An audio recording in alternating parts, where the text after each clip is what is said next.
휴먼성형외과 김국현 원장입니다. 제가 코 재수술을 담당해 오면서 오랜 기간 동안 많은 환자분들을 만나보게 되었는데요. 오늘은 코 재수술이 가장 어려운 유형에 대해서 말씀드리고 그에 따른 수술 방법까지 함께 알려드리도록 하겠습니다.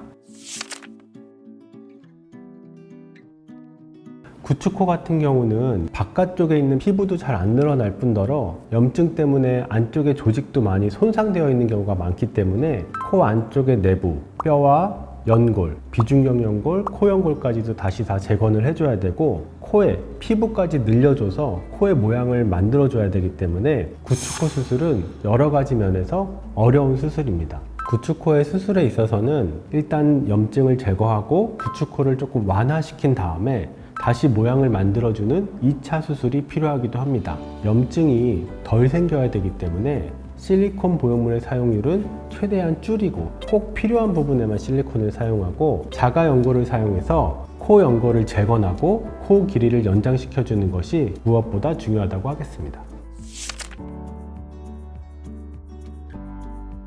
동양인은 아무래도 서양인보다는 코가 좀 작고 연골이나 뼈도 좀 작기 때문에 이런 작은 코의 연골을 높게 오똑하게 만들어주는 수술이 생각보다 쉽지 않습니다. 작은 코의 수술 방법은 실리콘을 이용을 해도 되고 자가 연골을 이용해서 콧대의 높이를 높이고 코 끝에 길이나 높이를 연장해 주는 것이 필요합니다. 작은 코 환자에서는 비중격 연골이 작고 또 귀연골도 쓰기가 어려울 때는 늑연골을 사용해서 코끝에 작은 연골을 보강해 주고 콧대에는 실리콘을 너무 높지 않은 선에서 위치시킨다면 좋은 결과를 얻으실 수 있습니다.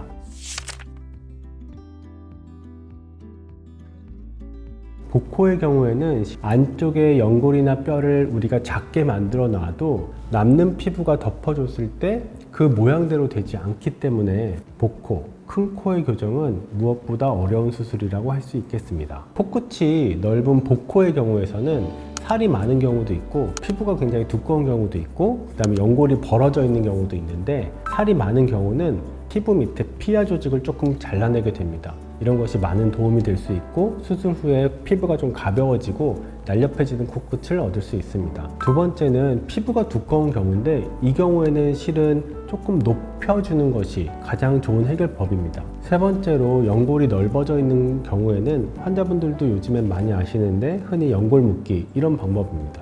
다만 연골을 좁혀주고 연골을 묶어주는 방법만 해서는 코가 다시 낮아지고 다시 재발하는 경우가 많기 때문에 귀연골, 비중격 이런 연골을 통해서 묶어주는 이런 지지대 방법이 많이 사용이 되고 있고 조금 더 오래 갈 수 있는 방법이 되겠습니다. 지금 세 가지 케이스 말씀해 주셨는데 코 재수술이 그나마 쉬운 코가 있다면? 코 재수술은 약간 초콜릿 박스 연다 이렇게 돼 있거든요. 무슨 말이냐면 선물 박스 열듯이 밖에서 보였을 때는 안에가 어떻게 돼 있는지 아무도 모르거든요.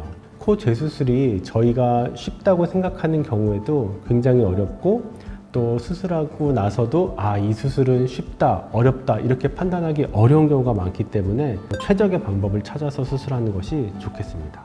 코 재수술할 때 유의해야 될 사항이 있을까요? 많게는 제가 7번, 8번 이렇게까지 하신 분도 봤는데 그분들 말씀을 들어보면 좋아지기는 했는데 내가 원하는 게 아니었다 이런 말씀을 많이 하세요. 재수술을 할 때는 분명한 목표가 있어야 되고 그거를 꼭 해결할 수 있는 수술을 해야 된다 하는 게 가장 중요한 것 같습니다. 우리가 코 수술을 하게 되면 처음에 낫는 시간이 2주, 흉살이 형성이 되는 시기가 2달에서 6달까지 걸리기 때문에 꼭 2주까지 꼭 조심하시고 2달에서 6달까지는 병원에 다니시면서 꼭 경과 체크를 하시고 내 코가 이번에 재수술에서 잘 회복되고 있는지 꼭 확인하시는 것이 중요하다고 하겠습니다. 오늘은 이렇게 코 재수술이 가장 어려운 케이스에 대해서 알아보았는데요. 첫 수술이 아니고 재수술인 만큼 숙달된 실력을 갖춘 의료진과 상담을 통해서 안전한 재수술, 만족스러운 결과를 얻으시길 바라겠습니다. 지금까지 휴먼성형외과 김국현 원장이었습니다. 감사합니다.